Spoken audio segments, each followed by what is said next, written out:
법정에서 판결을 내리는 사람 하면 보통 법복을 입은 전문 판사, 딱 이 그림이 떠오르잖아요.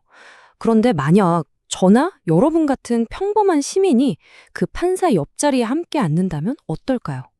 오늘은 바로 그 독특한 제도를 가진 나라, 독일의 시민 재판관에 대해 깊이 파고들어 보겠습니다. 독일에서는요, 이 질문에 대한 답이 그렇다입니다. 정말이죠. 이 사실 하나만으로도 우리는 사법 시스템에 대해 다시 생각해 보게 됩니다.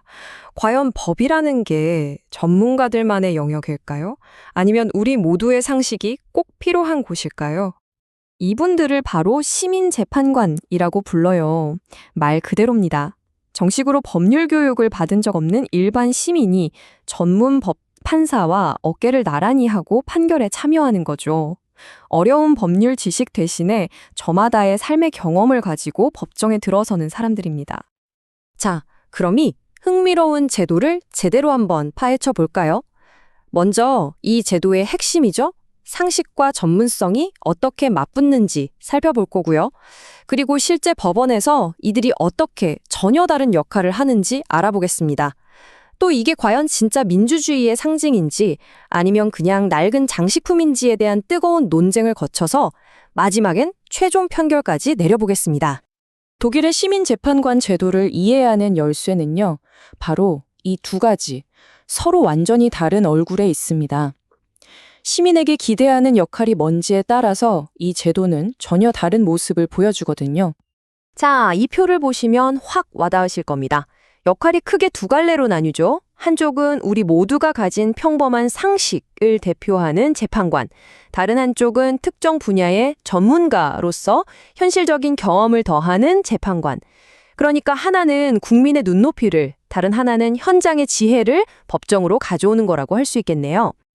그럼 먼저 전문가 유형부터 한번 들여다볼까요?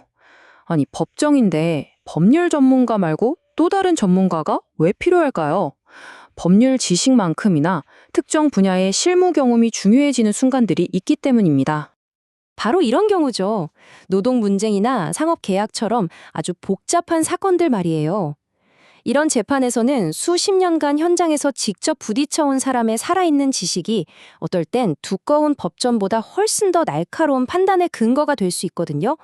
그래서 이런 분들을 일부러 모시는 겁니다. 이 구성을 좀 보세요. 정말 절묘하지 않나요?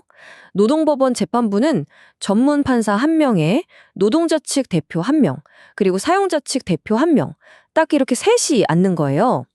이렇게 해서 법적인 판단이 어느 한쪽으로 치우치지 않고 현실의 균형 감각을 잃지 않도록 안전장치를 마련해둔 거죠. 하지만 모든 재판에 특정 분야의 전문가가 필요한 건 아니잖아요. 어떨 때는 전문성보다 국민의 목소리, 그 자체가 더 중요할 때가 있습니다. 바로 이럴 때 시민재판관의 두 번째 얼굴이 등장하게 됩니다. 이 역할의 뿌리는 아주 깊습니다. 처음에는 왕이나 권력자가 사법부를 자기 맘대로 주무르지 못하게 막는 일종의 민주적인 브레이크 역할로 시작됐어요. 그리고 시간이 흘러 오늘날에는 특히 형사재판에서 판결이 그들만의 리그에서 나온 게 아니라 우리 사회의 상식에 부합한다는 신뢰를 주는 핵심적인 도구로 발전했습니다. 그리고 바로 이 지점에서 아주 놀라운 사실을 발견하게 됩니다. 많은 형사재판에서요, 법을 모르는 시민재판관이 법 전문가인 판사보다 수적으로 더 많습니다. 게다가 최종 판결에서 동등한 투표권을 가지죠. 이게 무슨 뜻이냐면 이론적으로는 시민재판관 2명이 마음만 먹으면 전문 판사의 의견을 뒤집을 수도 있다는 얘기입니다. 엄청나죠? 그렇다면 이렇게 중요한 역할을 할 사람들은 어떻게 뽑을까요? 과정 자체도 굉장히 민주적입니다. 먼저 각 지역 의회에서 후보를 추천하고요. 판사와 시민으로 구성된 위원회가 최종적으로 선발을 합니다. 그냥 아무나 뽑는 게 아니라 우리 사회의 다양한 모습을 대표할 수 있는 인물을 신중하게 고르는 절차인 셈이죠. 자, 이렇게 두 가지 다른 모습으로 운영되는 시민재판관 제도. 여기서부터가 바로 현대적인 논쟁이 시작되는 지점입니다. 과연 이 수백 년 된 제도가 오늘날에도 민주주의를 지탱하는 중요한 기둥일까요? 아니면 그저 상징적으로 남은 돈 많이 드는 전통일 뿐일까요? 지지자들의 주장은 명확합니다. 시민재판관은 법정이 현실과 동떨어지는 걸 막아주는 아주 중요한 현실 점검 장치라는 거예요. 판사들이 어려운 법률 용어만 쓰지 않고 일반인도 알아들을 수 있게 설명하게 만들고 판결이 법리적으로만 완벽한 게 아니라 일반 대중이 고개를 끄덕이고 받아들일 수 있게 만든다는 거죠. 하지만 반대 의견도 만만치 않습니다. 비판론자들은 묻죠. 이 제도를 유지하는 데 들어가는 막대한 비용과 시간, 그만한 가치가 있느냐고요. 특히 오늘날 전문 판사들은 이미 헌법에 따라 누구에게도 간섭받지 않는 독립성을 보장받고 있는데 굳이 시민의 감시가 또 필요하냐는 겁니다. 이 논쟁이 동등하게 벌어지는 건 아닙니다. 전문가 모델은 대부분 그 가치를 인정받고 있어요.